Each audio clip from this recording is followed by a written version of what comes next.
Think of the NFL as an episode of The Bachelor. Your goal is to come onto the show and find yourself the most efficient running back you can in the 2022 NFL Draft and, most importantly, fall in love with them.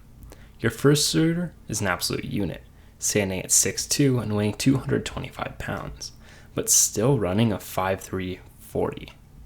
What an athlete, but he's a little bigger than your typical back. So out comes the second eligible upper, this time 5'11" and 217. Despite his thick build, he still runs an incredible 4.39 40. You think long and hard, but still reject him. Yeah, he's one of the best prospects in the show's history, but something just doesn't feel right. Then they bring out the third hot young single. He's the smallest of the bunch, standing at just 5'9" and only weighing 194 pounds. Well, at that size, he must be quite a fast runner, right? It's the opposite. He runs a 4.65 40 at the combine, cementing himself as the least tantalizing of the bunch. But something just feels right. At a bargain, you give your rose to him. Fast forward a year later, and he's become all the man you imagined he would be.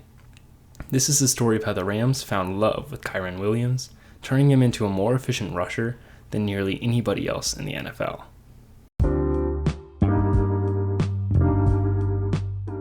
The first thing you notice about Kyren Williams is his size. Williams is 5'9", which I've heard is the new 6 foot anyway, and only 194 pounds. Looking at the top 5 rushes this year, Williams is one of 2 that's 5'9", and only one of 2 that weighs less than 200 pounds.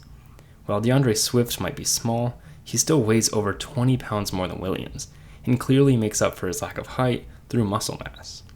James Cook may also be less than 200 pounds, but he's also 5'11", which gives him size advantages with his length. The key here, the only running back who's both 5'9" and less than 200 pounds is Kyren Williams. Adding in their 40 times, Williams stands out yet again, as he's the only running back on the list who runs above 4'5" and 4'6". Williams is nearly 2/10 of a second behind the next guy in speed. Among the elites, Kyren Williams stands out as a physical outlier, but his abilities with the ball in his hand proves that more than just his size and speed matter in producing at one of the league's most efficient rates. How have the Rams found their new Todd Gurley in a small, slow, undersized back? Well, let's take a look at the film and see how Williams defies the odds to be an elite rusher. Within the first snaps you watch of Kyren Williams, his ability to facilitate a zone running game is obvious, with great vision and making men miss with his agility.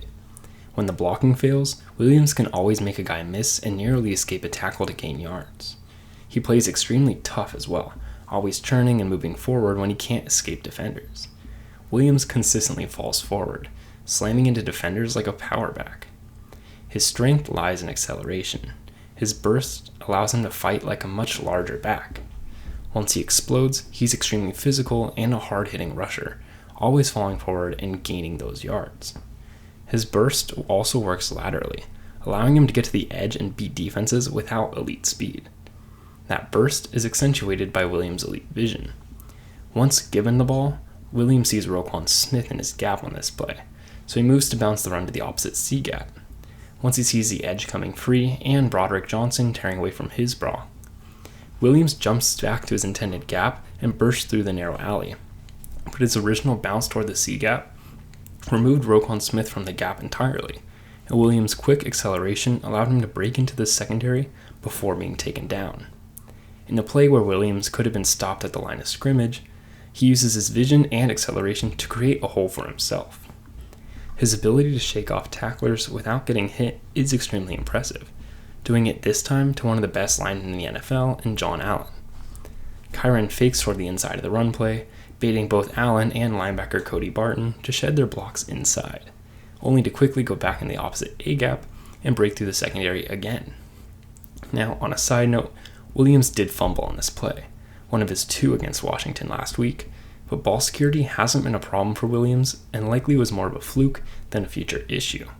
The future issue is for the opposing defenses, who have to battle through opposing blocks and Kyren Williams baiting defenders into worse positions just for him to clear out more space to run. In terms of pure rushing, Kyren Williams is even more dominant than any season put out by Todd Gurley. Just by looking at pure rushing stats with Williams' production projected out for the rest of the season, they have comparable rushing totals, with Kyren putting up nearly as many yards in 2 fewer games. On a per carry basis, Gurley pales in comparison, trailing Williams by nearly half a yard. In fact, Williams' efficiency is what makes his 2023 so impressive. Kyren is tied for 5th in the entire NFL in yards per carry, only trailing Jahmyr Gibbs, Lamar Jackson, Jaylen Warren, and Christian McCaffrey. Even more impressive is his efficiency since coming back from the IR. In the months since being reinstated, Williams has a whopping 5.6 yards per carry, which would qualify for 2nd in the league. That efficiency isn't all stat padding against bad defenses either. In those 4 games, he played against Arizona, Cleveland, Baltimore, and Washington. Although Arizona is 31st in the league and Washington 21st, Baltimore and Cleveland are both top 10 defenses that are extremely difficult to produce against, especially in an efficient manner. That efficiency and production against a wide array of defenses exemplifies just how great Williams is as a rusher, taking the Rams' offensive scheme to new heights. Where Williams has rooms to grow and further produces Todd Gurley's heir is in the passing game.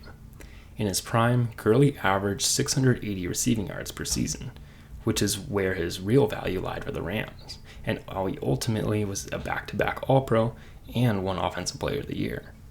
Williams is limited in opportunities in the passing game, but his production falls well behind Gurley's. Although Stafford often opts for checkdowns further down the field, Williams has proven his effectiveness in the passing game through his few targets and through screens, but Williams also shouldn't be penalized for the Rams' personnel improvements when comparing him. The 2017 Rams didn't have a single 1,000-yard receiver, and while the 2018 Rams had 2 in Robert Woods and Brandon Cooks, their overall talent at the receiving positions has improved, as Kupp, Nakua, Atwell, and Demarcus Robinson, as well as Tyler Higbee, have been more productive than the top 5 receiving threats when Gurley was dominating. Will Williams ever reach the receiving production of Todd Gurley? Probably not. But he could very well see an increase in targets and production, and has the ability to be much more impactful as a rusher than Todd Gurley while still offering that receiving versatility for the Rams. The ultimate similarity between Williams and Gurley is their ability to find the end zone. Gurley led the NFL in touchdowns during his great 2-year prime with 13 and 17. Williams has also been productive and is projected to finish the season with 14 touchdowns, but the league has changed and Christian McCaffrey decided he wanted to score all the touchdowns, so while he may not lead the league, Williams' 1.1 touchdowns per game is extremely valuable for the Rams, who also happen to boast Cooper Kupp, Puka Nakua, Tutu Atwell, and Tyler Higbee.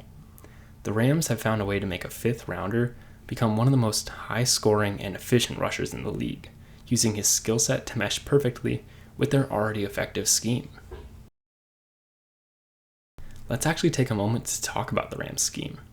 The Rams are one of the league's best passing offenses, utilizing their receiving threats and the never-ending skill of Matthew Stafford to continue to push the ball downfield.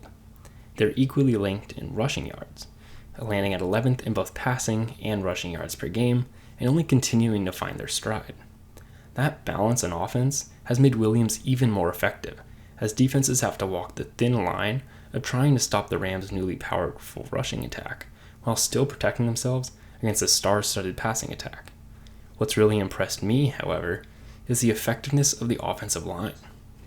The Rams are the 9th team in run blocking according to PFF, and while it hasn't been the most accurate measurement because PFF has a large margin of error, the eye test backs it up.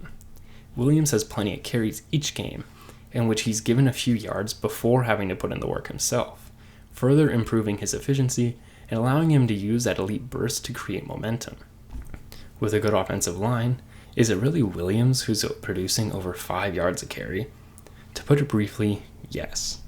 I love me some O-line play as much as the next guy, but Williams is excelling beyond the production of his linemen. Just look at Royce Freeman, who not only rushes behind the same offensive line, but was given similar touches to Williams when Kyren was on the injured reserve.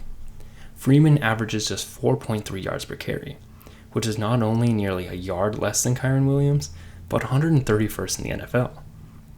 And Zach Evans, the third-string running back, only 2 yards per carry. Even Cam Akers, who started the year as a running back 1 in LA, only averaged 1.3 yards per carry with 22 carries in week 1. Yes, the talent between Williams and Evans is certainly different, but Royce Freeman was a 3rd-round pick, and Cam Akers was even given the starting job over Williams to start the season.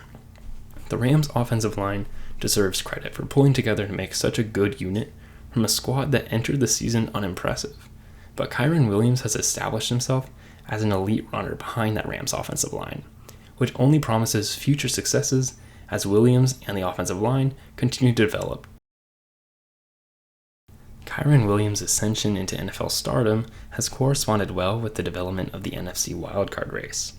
The Rams are 7-7 with 3 games to go, but are fully in the mix for NFC contention. With tie-breaking procedures, the Rams currently hold the 7th seed, controlling their own destiny. But the Rams are tied with the Vikings, Seahawks, and Saints with their 500 record. The Rams are playing the Saints next week, and a win at home against New Orleans would likely knock the Saints out of contention and greatly increase the Rams' certainty of making the playoffs. Then they play the Giants, who, although hot, will also likely fail to overcome the Rams' offense and then finish the season against San Francisco, which will likely be a loss if the 49ers stay hot. The Rams have to grab at least 2 wins out of these 3 to feel comfortable about their chances, since the Seahawks have a chance at winning out, and the Vikings and Saints schedule means anything could happen. Should the Rams make the playoffs? Most likely. But they need some key losses for other people in order to feel comfortable going into Week 18, and just have to focus on themselves to continue to impress and beat their opponents. The Rams have to keep playing balanced football, not only dominating through the air, but on the ground, and Kyren Williams is going to be the key.